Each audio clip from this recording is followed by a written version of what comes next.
or glossy. Okay? A lot of things that, now have you seen chips packaging? Okay. Chocolate. What is the packaging? Usually glossy or matte? Glossy. Glossy. Now, have you seen the more expensive ones? Expensive chocolate, expensive or kind of packaging. Is it matte or glossy? Matte.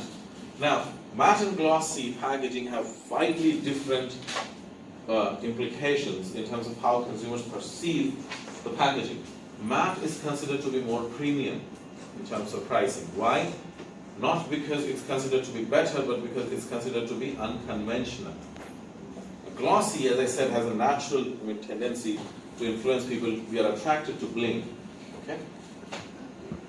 You want people to prefer shiny things most of the time. And when you try to deviate from social standards, you go for matte packaging. Okay?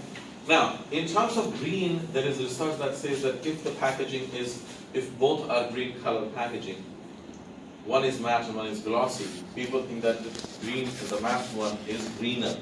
Okay? Now, the effect is not very well understood, because glossy should be seen as more natural, but the effect is not very well understood, and more research is required in this area. In terms of packaging, matte and glossy do not have a lot of research in management field.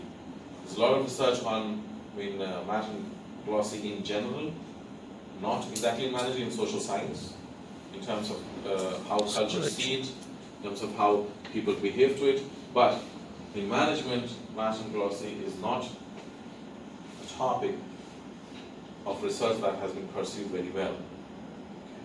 Even I have a research going on, in a journal submitted already, that deals with matte and glossy packaging and its interaction with warm and cool colors. So these two packaging materials are commonly used in different cultures. It's not part of the paper. But what do you think? In your culture, do you feel that it's a universal thing, that matte and glossy will have the same effect that is discussed here, or do you think that it's different? Universal. Okay. How is it different now? Indonesia, you can tell me what happens. Which packaging has what kind of intonation? Okay, I think in Indonesia, most of the Indonesian people will perceive the mail with luxurious feel. For example, when we have chips, as you mentioned before, the ordinary chips is always in glossy packaging, Yeah. but for the expensive one, it's always in matte. So, But in terms of artificial and natural, we have any kind of no, feeling towards that? no, Okay. there's no So difference. it's only like Only luxury and common. Okay. Any other different arguments? I come from Malawi, Mhm. and we are doing much clear about the country. They just want the big one. Are you sure? Yeah. You see, these are small things that affect us, and it's not that strong effect maybe, but a subtle effect. Maybe only it's affecting maybe only 5% in your purchase decision. Price is a huge factor. Okay.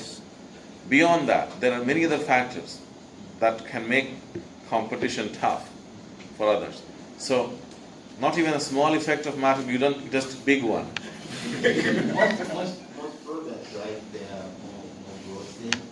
Yeah, and if they are matte ones, maybe penetrating now, like something like that. But I have grown up my whole life going for the gloss ones, and so are my friends and my parents. Yeah, that's a common thing. Glossy is you can say most packaging is glossy. Okay. If you go to consumer, especially food in food items, glossy packaging is used a lot, and with bright colors. Okay, with warmer colors, that's a very common thing. theme that is used. You will not find many cool colors and glossy packaging. Cool colors are usually when paired with matte packaging or neutral colors like black, white, gray. You'll find that it is paired with matte packaging. But there is hardly any research on neutral colors. So if you are interested in color theory, Gestalt theory, have you heard of Gestalt theory? Okay. No problem. You need to read a lot of literature, all of you. I won't tell that to master students, they don't care. It's the reality. Just pass their thesis and earn money. So the idea is that it's different in different cultures, the effect. Okay. Now in Taiwan, do you see matte packaging or glossy packaging for most products? Close. Close. Glossy? Now any country where you use more of matte? I come from Slovakia, Europe, and there's been a tendency recently buy or consider more natural, matte, and even recycled packaging to be more sophisticated Okay. and even more expensive. Yeah, that's another thing that is involved, that is recycling with kind of packaging. Recycled package kind of is more matte. Okay. It's not that you can't make recycled packaging that's glossy, but to convey a greener effect, matte is used. Okay. Though it's totally against the theory, it's something that needs to be understood. There's no research on it. You can say an extensive research. I've seen poster research, only one discussing about matte and relation with green. Okay. Because, as I said, evolutionary biology says that it has to be glossy to be natural. So why is matte packaging associated with green? Why are consumers accepting it? Why are manufacturers making it that way? Is it manufacturers creating a kind of, you can say, situation that people are now associating? It's like learned behavior. It's called associative learning. You know associative learning theory? No idea, no problem. Associative learning theory says that if you are exposed to the same thing over a period of time, you start associating a certain thing with certain meanings, like color red. What are the associations of color red? Hot. If you see red, what comes to your mind the first thing? Hot. Sorry? Love. Love, danger, bravery, Hot. Hot. hot. Now, these are perceptions that we have learned. Okay? Of course, red is related to love because red is a warm color that excites, okay, and limits your thinking. Plus, the other things like red is associated with danger because red lights. Every human symbol of danger is associated with red, though red is not actually that dangerous. Be careful with yellow. You see, there's nuclear, what is that? Radioactive products. What's the sign? Yellow. Okay. What's more dangerous, a red light or a Yellow. jumping a red light or radioactive material? We are, because our conditioning is as such that we see red as danger or love or cultural meaning of bravery. Okay. In Taiwan, prosperity. Red, Chinese New Year is there. Okay. Those of you who are new, you'll see that everything is red. Okay. Products being sold, packaging, everything turns to red. Very important color in Chinese culture. So, different meanings, but all of you might agree that red is associated with love and danger at the same time. Or maybe they are the same thing. I don't know. So, the idea is that they have that, okay, we are seeing a trend that people think that matte packaging is greener, or is it that manufacturers started that trend and consumers have just learned that, okay, matte has to be associated with greener packaging, or in this case, more natural. It's against the theory, but still, I mean, we are seeing this behavior. So there are two things that are possible in this case, and in the case of this paper. One is that it's the population.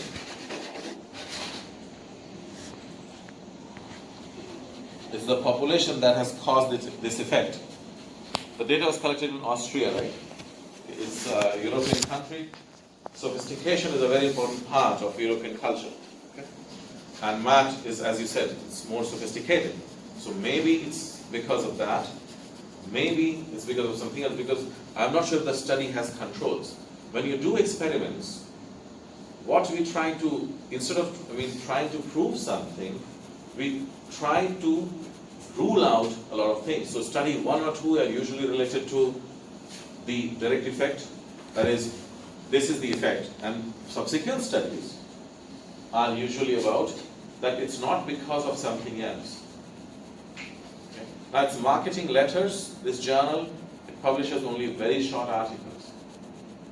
So that's why it only has 2 experiments. Now if you try to publish with 2 experiments, usually that doesn't work out. In marketing at least, you need 4, 5, 6 experiments in a paper to be able to publish in a good journal. So they've not ruled out other, plus there is a confounding effect of color. You know what's a confounding effect? That affects your results. Okay? It will change the relationship between variables. All of them. So color has a confounding effect. They have used different colors, like in experiment 2A and 2B. The logo colors are different. I'm still saying I have no idea how they have accepted this paper, because it should be the same. It's a huge confounding effect. When you do an experiment, you keep everything exactly the same. You only change the things that you're supposed to change. Like in this case, matte and glossy. And one should mention soda, other should mention iced tea. That's it. If you change anything else, you are introducing a bias in the study. And we cannot be sure if the effect is because of color or because of the packaging material. So that's a very dangerous thing to do. Anybody here in marketing or is interested in marketing research? Only one. Okay. And experiments? Yeah. Okay. So, if you are interested in experiments, read only from the top 3 or 4 journals. Others are dangerous. Okay? Journal of Marketing Research, Journal of Consumer Research. These 3 plus James, Journal of Academy of Marketing Science. In these, you will have experiments that are thoroughly tested and the idea that you can get from there. If you go below that, it gets riskier. Okay. So when it comes to the method, these 4 should do. And if you are strong in math, you can go for marketing science, but it's totally equations, and I have not read a single paper from that journal. It doesn't change my life. It's all equations that I totally don't understand. I did not come, if I would have understood those equations, I would have just, completed engineering. Why come and teach for a low-paid job? A professor's job is a low-paid job in all the world. People think we are not important. So, don't you think, you check in your own countries, salary of a professor and salary of an engineer, you will know. Anyway, any questions? See, the cultural implications or cross-country implications are that you cannot just assume that matte and glossy packaging would be perceived in the same way. Obviously, the best way to handle this is to do a focus group study. Get your product prototype, sit with a focus group, consumers, and see what they think about it. Another marketing strategy to deal with is to launch the product in a limited geographical area and check. That we call a test market, check if it's working or not. Now, Taiwan is a test market for Hollywood. Have you noticed that a lot of movies release in Taiwan first and then in the US or other countries. Why is that? Small. Because it's a very reactive and perceptive market. A lot of products are launched in Taiwan first, 2 weeks, 3 weeks in advance, to see see the reaction of consumers. And then they are launched at other places to understand the projection, how much they're going to make, because it's a very reactive market and the consumers are very active in their decision making. Okay.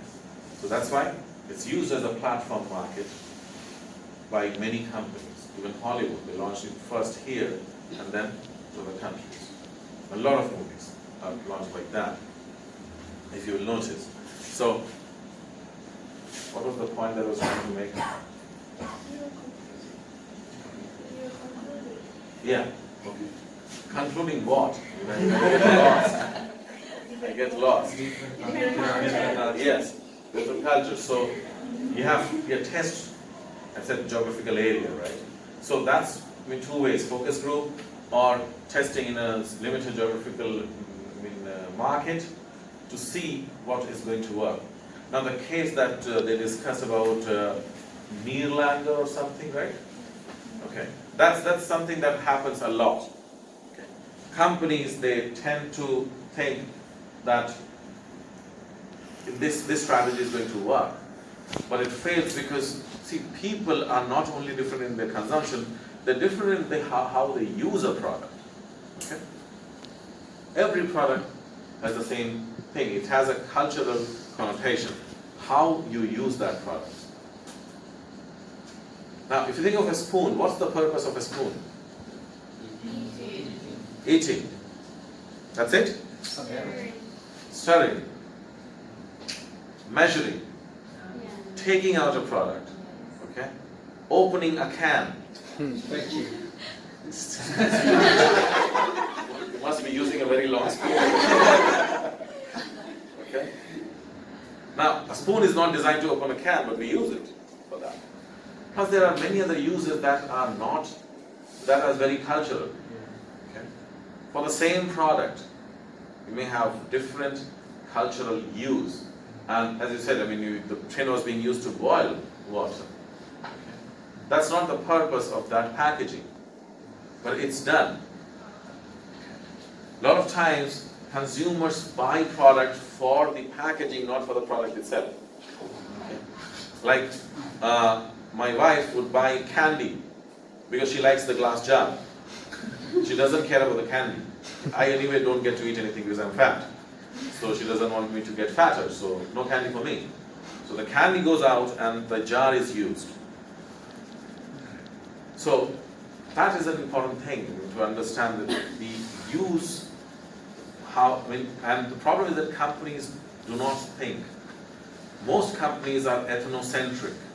You know what's ethnocentrism? No. Believing that your culture or your ways are superior or the correct one.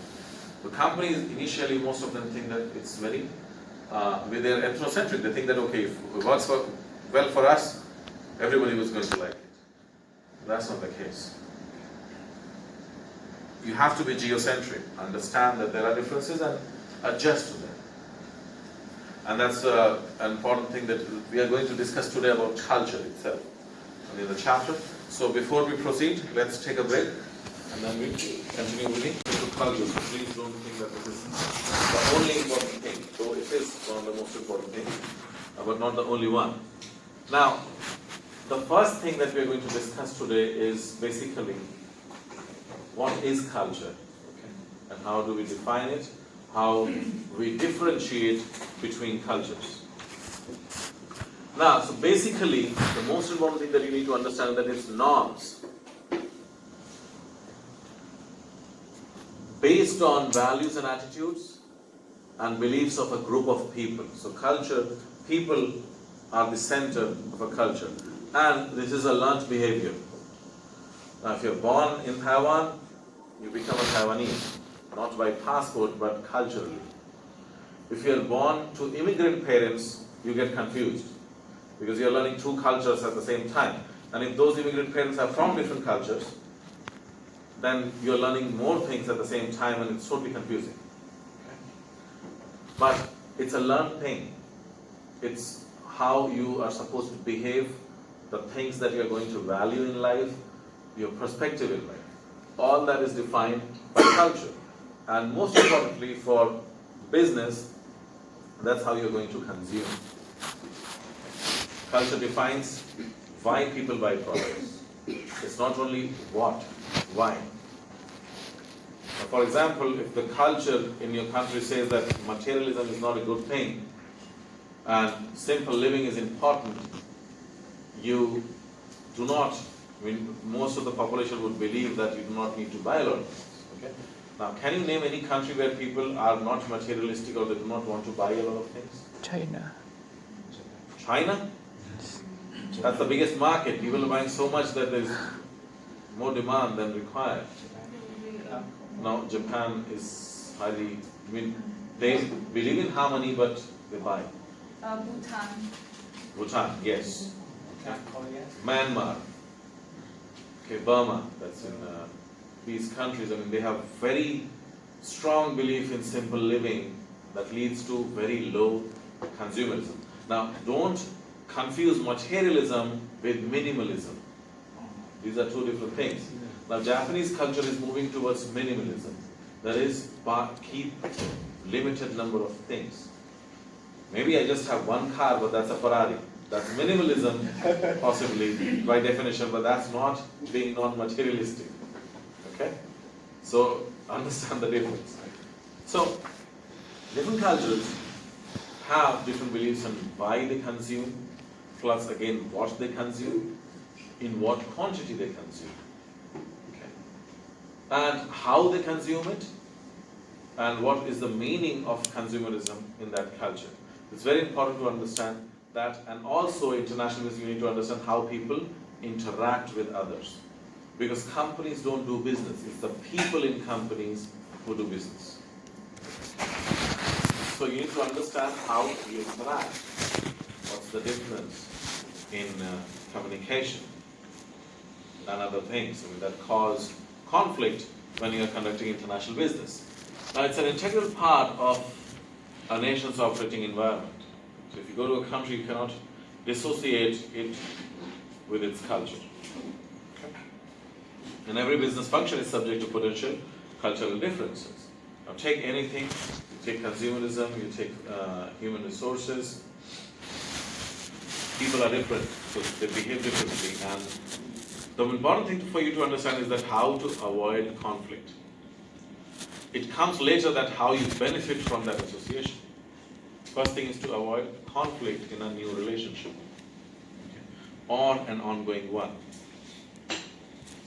Now, you need to decide when to make cultural adjustments, that is, change according to the need in a culture. Now, change is not something that companies like. Why do you think that companies don't like to change it? The cost. Okay. Any change requires for you to increase your cost. See, if you're making the same thing, let's say we take a product, we make the same product, you achieve economies of scale. Okay, the more you make of it, the lower the unit cost. Now, if you make more of it, you reduce your cost. You reduce the time spent on it. You reduce all kinds of resources. But if you have to make adjustments, maybe you need to, the cost is going to increase, plus if the adjustment is too much, you may need an entirely new assembly line, okay, or an entirely new factory to do it. That adds to costs. And companies are not thinking of saving dollars, they think about saving cents. Even 1 cent increase in cost can be a contributing factor. I'll give you an example. I don't remember the company, I think it's Chevrolet or GM.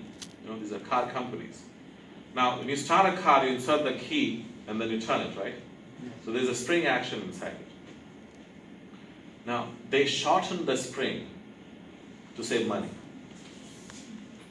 Now, how much does the spring cost? Hardly anything compared to the cost of a car, right? It's almost zero. Making it into half was saving just a fraction of a cent. But that was a cost that they wanted to cut. They cut it, and what happened is that there was a malfunction. Some people died because the ignition locked or switched off mid-drive.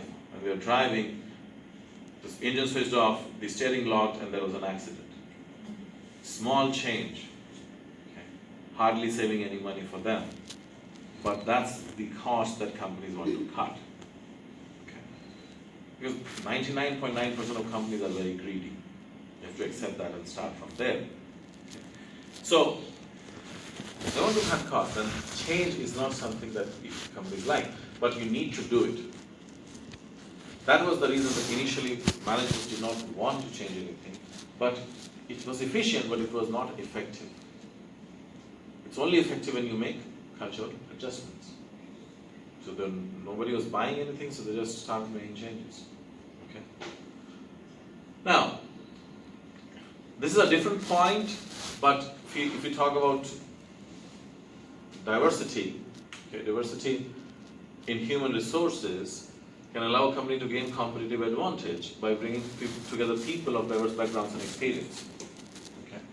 Now, most companies do not want to be diverse in their workforce, okay, because they want to protect their own culture or their own ways. They don't want to make adjustments. Now, one exception to this is IBM. Okay. You know IBM, the company? What do they do? What do they do now? So software. Solutions, software solutions. Okay, they're not into hardware anymore. Yes. They were developing computers when nobody else was. Okay, and they used to sell a very famous line of computers called the ThinkPads. But they've sold that to which company now? Lenovo. Correct. So now IBM has been doing this for a very long time. Cultural diversity. Are people from different cultural backgrounds. When you have that, the nature of discussion changes. And you get ideas that are very innovative and different from yours. Okay. So that's an important thing, to have cultural diversity, because people see the same problem, approach the same problem in different ways. Now, moving on. You know what's written? Windows is not genuine. We start with, let's say, moving to another country for your business. Of course, you are going to send your managers to other countries, right? Expats. People, or if you're in a big company, you can be relocated to another country. Now, when you go there, you have cultural collision. Or when a company tries to, let's say, impose their own cultural standards on their employees in a different country, you have cultural collision. When a company implements practices that are less effective, or when employees encounter distress because of difficulty in accepting or adjusting for behavior. So, this is a common problem. Now, this is also related to something called, what's the term for that? Hold on. It's morning and slow. It's cultural shock, okay, that you get when you see something different. So this collision is a cause of distress, and it can be very disabling for a lot of people. You go to a different country and you face problems. Now, if you face problems from, like in food and all, you can adjust. Okay. The problem is, like, there are many cultural factors, right? I mean, how people behave. I'll get more specific when we move in the chapter, and we're talking about power distance and other factors. Okay. How people work. People can be like multitasking and just concentrating on the same thing, only one work. This is a very cultural thing. And it's confusing. Small things can cause either delight or stress. Now, delight in the sense, if you're in Taiwan, what time does the office close? 5. Now, what happens if you go at 5:05? Do they ask you to go back, or do they do your work? That's not my experience. I've never faced any problem. I've always seen, even in government offices, they do not deny you services if it has passed that closing time. 99% of times they help you and they don't care about the time. Okay. So they said that one time, it's from me, it was a very culturally different thing. Okay. In India, if office closes at 5, go after 4, nobody cares. Okay. Go there, they're sitting, it's closing time. Said it's 1 hour left. Yeah, it's closing time. They won't do anything for you. They'll tell you to do this, do that, and then they'll drink their tea and say that I don't feel like working, can you come tomorrow? So, especially government offices. Indonesia is not I know. We're not much different. If you read the history, there's a lot of exchange between India and Indonesia. All the bad things. All the good things. Bad things. But in Taiwan, you'll see that offices, they come on time, first thing. They're open before time actually. They're 15 minutes early to start. Okay. Unlike my country where they come, depending on the state. I'm from a state where people are extremely slow, Bihar. So when I say Bihar, people don't, even Indians get worried. Okay. It's a lawless place, it was, in the sense that all my friends used to carry guns, unlicensed guns. So I'm from a very lawless kind of place, but don't worry, I'm not violent. The biggest industry that we had was kidnapping. Okay. But now things have changed, so the wild east of India, not the west. So, what was the point I was making? Yeah, cultural shock. So when I came here, I mean, in their offices, like they come at around 2 o'clock to the office and leave by 4. Government offices. So 2 hours. And you cannot get anything done in those 2 hours. You have to go for a month every day. And plus, basically it's just, if you pay the bribe, your work will be done. If you don't pay the bribe, no. I was very idealist when I was young. You think that okay, you can change the world. All that wrong notions in your mind. That okay, I'm against corruption, I will not pay the bribe. So I applied for my driver's license. I waited for 1.5 years. Nothing. Okay. Kept on rejecting, and they are very adamant that no, there is some problem, this problem, that problem. Finally, 1.5 years I did not get my license. Finally I said, okay, take the money. I got the license in 5 days. And not much money. I'm talking about that time, I paid 75 Taiwan dollars only. That was the bribe, and they were not ready to give me for 1.5 years. Okay? As if that's their right to get that bribe. 75 Taiwan dollars. Now that was 19 years ago when I got the license, but even now it's only like around 300, 400 Taiwan dollars, and they won't do it unless you pay. Okay? So when I came here, the huge cultural shock that okay, I mean people work without bribes, it's different. Now for you also it's different because Indonesia is as corrupt as India. And you see, they are not getting offended, they know the reality. So Taiwan, bribery is there, but only at the high level. You can bribe the president, but not the lower officials. Our president was sent to jail, right? When I came.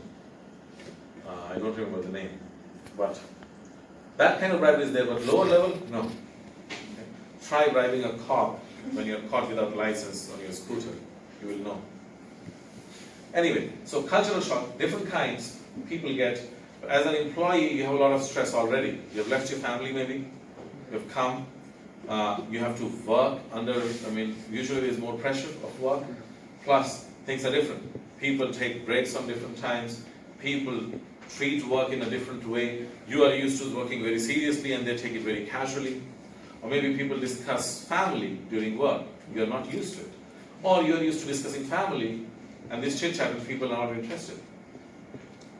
Now for example, the Middle Eastern people from the Middle East, the Gulf countries, call it the Gulf region, they discuss a lot about family before they discuss work. Okay? Plus, they don't care about time at all. You give a time meet at 4, they will come at 5. And be not at all apologetic about it. That's their culture. If you came at 4, you are early, it's your problem. And then you have to discuss about family. The Japanese, they want to discuss about food and have discussions over food. And food doesn't mean just standing outside a food truck and eating your taco. That's not that. It's about sitting properly and eating, and then discussing business. Now for the Americans, it's totally different. They feel that it's a waste of time.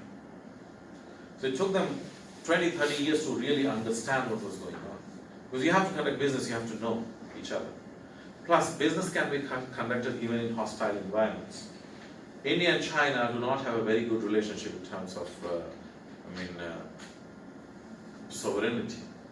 Okay. China says that India has their part, and India says that China has their part. We even fought a war. But when it comes to business, we are very good friends.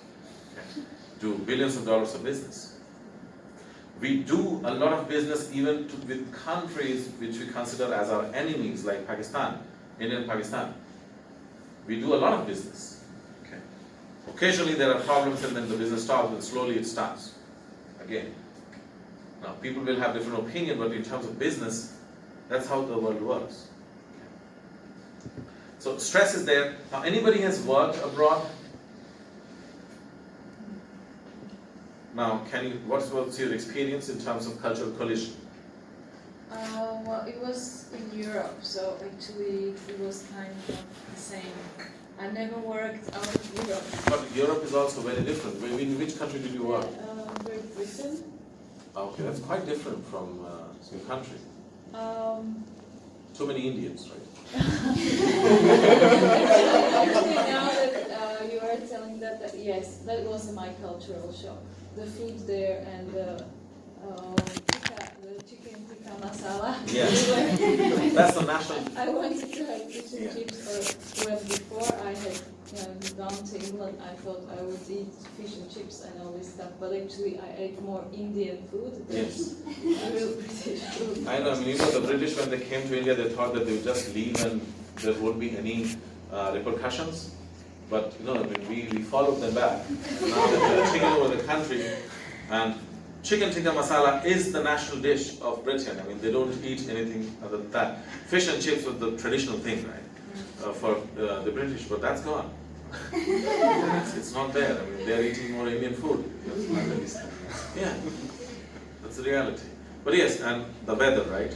Of course. It's yes. horrible. For you are here. If you go to Great Britain, you won't face much problems like Taiwan. Okay, it rains any time and gets gloomy, especially in winters. Very different from your country This, in yes. terms of yes. weather and all. And yes, it's Europe, but huge differences as well. Okay, and even bordering countries, as I've said, mentioned before also, like France and Germany, entirely different approach to life. Okay, if you're French, it's like your life's motto is to relax. If you're German, your life's motto is to be more efficient in everything.